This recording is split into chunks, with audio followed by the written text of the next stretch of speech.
पालक पनीर पराठा कसा बनवायचा ते दाखवणार आहे। त्यासाठी मी मिक्सरच्या जारमध्ये 1.5 कप स्वच्छ धुवून घेतलेला पालक घेत आहे।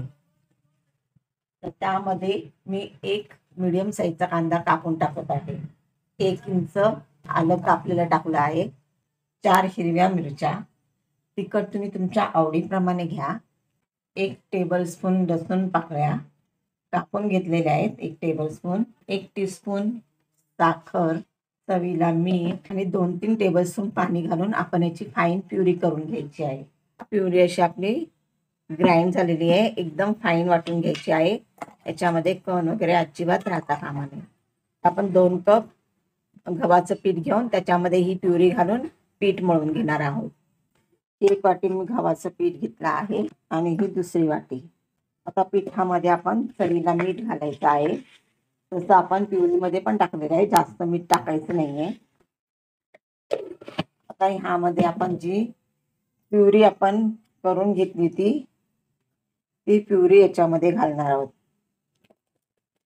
आणि ह्याच्यामध्ये पीठ मळून घेणार आहोत। आपल्याला जर लागलं तरच आपण वरून पाणी घालायचं आहे आणि खूप घट्ट किंवा खूप पातळ पण नाही, तर आपल्याला असं मीडियमच पीठ मळून घ्यायचं आहे।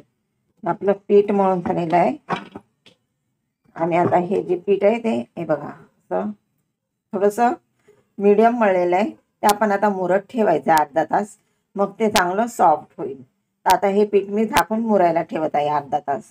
आता आपलं पीठ मुरते तोपर्यंत आपण फिलिंग तयार करून घेऊया। इथे मी पनीर खिसून घेतलेला आहे, त्यामध्ये 1 मीडियम साईजचा कांदा बारीक कापून टाकला आहे। त्यामध्ये मी अर्धा चमचा जिरेपूड, अर्धा चमचा धनेपूड, 1 टीस्पून मी लाल तिखट, पाव चमचा हळद, अर्धा चमचा गरम मसाला आणि अर्धा चमचा चवीप्रमाणे मीठ।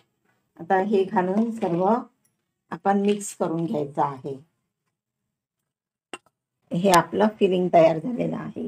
आता हे आपलं पीठ मुरलं आहे चांगलं, बघा सॉफ्ट झालं आहे। हे बघा एकदम सॉफ्ट झालेलं आहे आणि पहिला कसं रफ दिसत होतं, आता चांगलं सॉफ्ट झालेलं आहे आणि चांगलं मळून घ्यायचं आहे। परत एकदा गोळा करून घ्यायचा आहे। तुम्हाला किती लहान मोठा जाड पराठा करायचा आहे त्याप्रमाणे उंडा घ्यायचा आहे, त्याची पारी बनवायची आहे। ही बघा अशी पारी बनवून घ्यायची आहे। तर त्याच्यामध्ये हे फिलिंग भरायचं आहे आवडीप्रमाणे।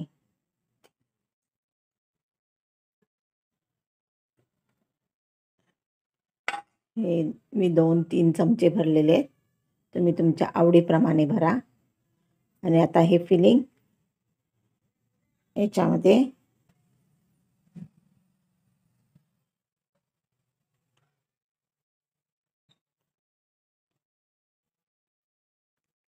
बघा असं स्टफ करून घ्यायचं आहे आणि जसं आपण आलू पराठा लाटतो तसंच आपण हे लाटून भाजून घ्यायचं आहे।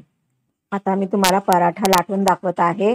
त्याला गव्हाचं पीठ लावून कडेकडेने व्यवस्थित लाटून घ्यायचं आहे। तुम्हाला किती लहान मोठा करायचा आहे तसा तुम्ही लाटून घ्या। गॅसवर तवा ठेवून तो जरा तापवून द्या, मीडियम तापला की त्याच्यावर मग पराठा घाला। पराठा स्लो गॅसवरच आपल्याला चांगला शेकायचा आहे, कारण जाड असल्यामुळे त्याला शेकायला जरा वेळ लागतो।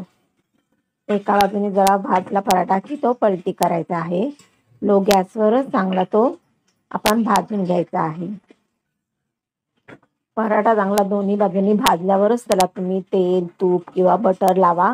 आणि आधी जर तुम्ही तेल, तूप, बटर लावून तो भाजला तर मग पराठा भाजायला आणखीन जास्त वेळ लागतो। त्यामुळे कुठलाही पराठा असू दे, तो जाड असल्यामुळे वेळ लागतो, त्यासाठी तो आधी भाजून घ्या आणि मगच वरून त्याला तेल, तूप किंवा बटर लावा आणि मग एकदा दोनदा तो उलटपालट करून प्लेटमध्ये काढा। आता हा पराठा आपला तयार झाला आहे। चांगला सर्व बाजूनी दोन्ही बाजूनी तो शेकला आहे। हा पराठा खायला खूप छान लागतो। गरम गरम तुम्ही खा, लोणी बरोबर किंवा बटर बरोबर किंवा दही, सॉस, शेजवान चटणी किंवा मेयोनीज कशावर जरी हा पराठा खाल्ला तर खूपच छान चवीला लागतो। टिफिनला सुद्धा हा तुम्ही पराठा करून खाऊ शकता।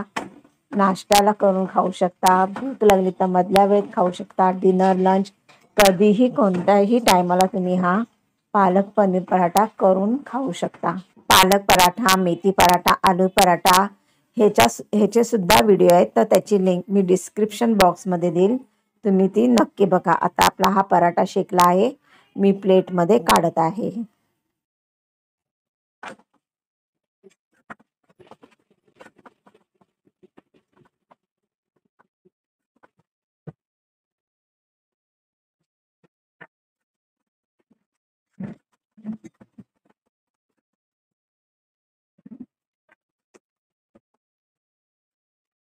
मी पराठ्याबरोबर टोमॅटो सॉस ठेवला आहे आणि घरी तयार केलेलं मी लोणी ठेवला आहे। गरम गरम पराठ्याबरोबर लोणी खूप छान लागतं खायला। तर तुम्ही लोणी नसेल तर तुम्ही बटरसुद्धा त्याच्यावर टाकून खाऊ शकता किंवा एखादी ग्रीन चटणीसुद्धा करून खाऊ शकता। पराठा असाही खायला खूप छान लागतो, तर तुम्ही एकदा जरूर ट्राय करा।